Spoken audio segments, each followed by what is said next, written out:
प्रदेशमध्ये झालेल्या घटना निर्दयी आहे। या घटनेच्या नागपुरातील जनतेने निषेध व्यक्त केला। या घटनेमध्ये कुठे ना कुठे उत्तर प्रदेश सरकार आणि पोलीस प्रशासन सुद्धा जबाबदार आहे, म्हणून नागपूरकरांनी उत्तर प्रदेश सरकारचा निषेध केला आहे। सरकार कहती है बेटी बचाओ बेटी पढ़ाओ, इसीलिए कि उनके राज में, उनके सत्ता में बेटियों का बलात्कार होए, बेटियों पे अत्याचार होए। आज हाथरस की जो बेटी है मनीषा वाल्मीकि, उसके साथ में इतना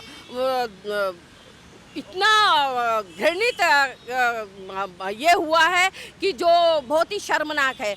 जब वो उसके साथ में 4 लोगों ने जो घृणित कार्य किया, बलात्कार किया, नाम उनके हैं लवकुश और राम, नाम भगवानों के और काम शैतानों के। आज उन लोगों ने जब वो बोलने लगी तो उसकी जुबान काट दी गई, जब वो चलने लगी तो उसकी रीढ़ की हड्डी तोड़ दी गई। तो कब तक के सहेंगा, कब तक के हम अपने माँ बेटियों को और इसके ऊपर में अत्याचार होते रहेंगे। हमारी ये हर मोड़ पर हैवानियत के दरिंदे बैठे। हमेशा सुनने में आता है कि 6 साल की बच्ची के साथ में घृणित कार्य हुआ।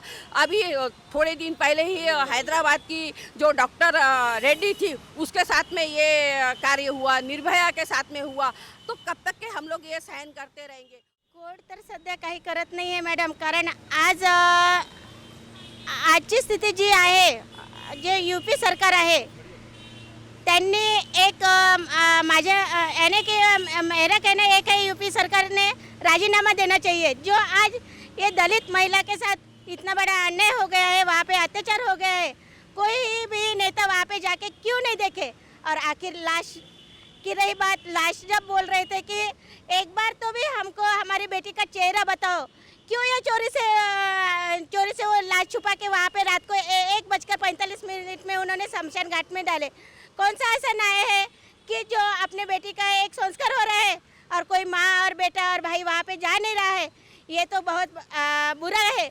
इसलिए योगी राज ने राजीनामा देना चाहिए, क्योंकि योगी राज को एक बात कहना है कि उसको बेटी की औलाद नहीं होगी, ना उसको बेटी है। काश ये बेटी उसको होती तो किसी बेटी माँ का दर्द समझ लेती। सगळे निर्णय तर अयोग्यच आहेत ते, कारण ज्या प्रकारे हे सगळं घडत आहे, दर दिवशी पेपर उघडला की काही ना काही असतं, आणि हे सगळं दलित मुलींवर जास्त घडतं आणि त्याच्यावर कोणी ॲक्शन घेत नाही। काही दिवस हे करतात आणि लोक जे आहेत, सामाजिक कार्यकर्ते जे आहेत, ते आपल्या परीनं जीवाच्या आतंकाने ओरडतात, पण त्यांची कुठे दखल घेतली जात नाही। ती दखल घेण्यात यावी। आणि ज्यांनी मनीषासोबत हे कार्य केलं, इतक्या विद्रूप तऱ्हेने म्हणजे तिचा छळ केला, त्याच विद्रूपतेने त्यांना असं जबर हे बसला पाहिजे, पुन्हा असं काही करायची त्यांची हिंमत होऊ नये। आता होत असलेल्या अत्याचारामध्ये आपण पाहतो आहे, प्रत्येक मुलगी किंवा स्त्री यांच्यावर छळ होत असलेला, आणि त्यानंतर त्याच्यामध्ये कोणतेही राजकीय किंवा दुसऱ्या पातळीवरचे जे लोक आहे हे त्यांच्या सहभागी होत नाहीत, त्यांना मदत करत नाही, त्यांच्या मदतीला येत नाही। अशामुळे जे स्त्रिया आहेत त्यांना मदतीचा अभाव होतो आहे, आणि हा अभाव झाल्यामुळे हे असे प्रकरण होत आहे। मला असं वाटते आहे की सगळे लोक एकजूट झाले की आपले जे महिलांवरती जे अत्याचार होत आहे ते यानंतर होणार नाही, आणि जे प्रशासन आहे यांनी जे गैरसोयी होत आहे स्त्रियांना, त्यांना सोय करून द्यावी। इस पूरे देश को ये संदेश देना चाहता हूँ कि मैं खुद एक वाल्मीकि समाज से हूँ और मैं नागपुर वासी हूँ, और मैं खुद एक इंजीनियरिंग कॉलेज का लाइब्रेरियन हूँ, क्वालिफाइड फैमिली से हूँ। आज जो ये घटना घटी यूपी के अंदर में, ये बहुत शर्मसार घटना है। मैं तो बोलता हूँ कि जो मीडिया है, ये मीडिया का भी इसमें बहुत बड़ा हाथ है। अगर मीडिया ही अगर सही न्यूज़, सही बातमी अगर पहुँचाती है जनता तक, तो मीडिया के ऊपर से हमारा विश्वास उठ चुका हुआ है। रही बात उस परिवार की, उस परिवार के अंदर में 4 लोग हैं, 2 बहनें, 1 भाई और उस परिवार के अंदर में।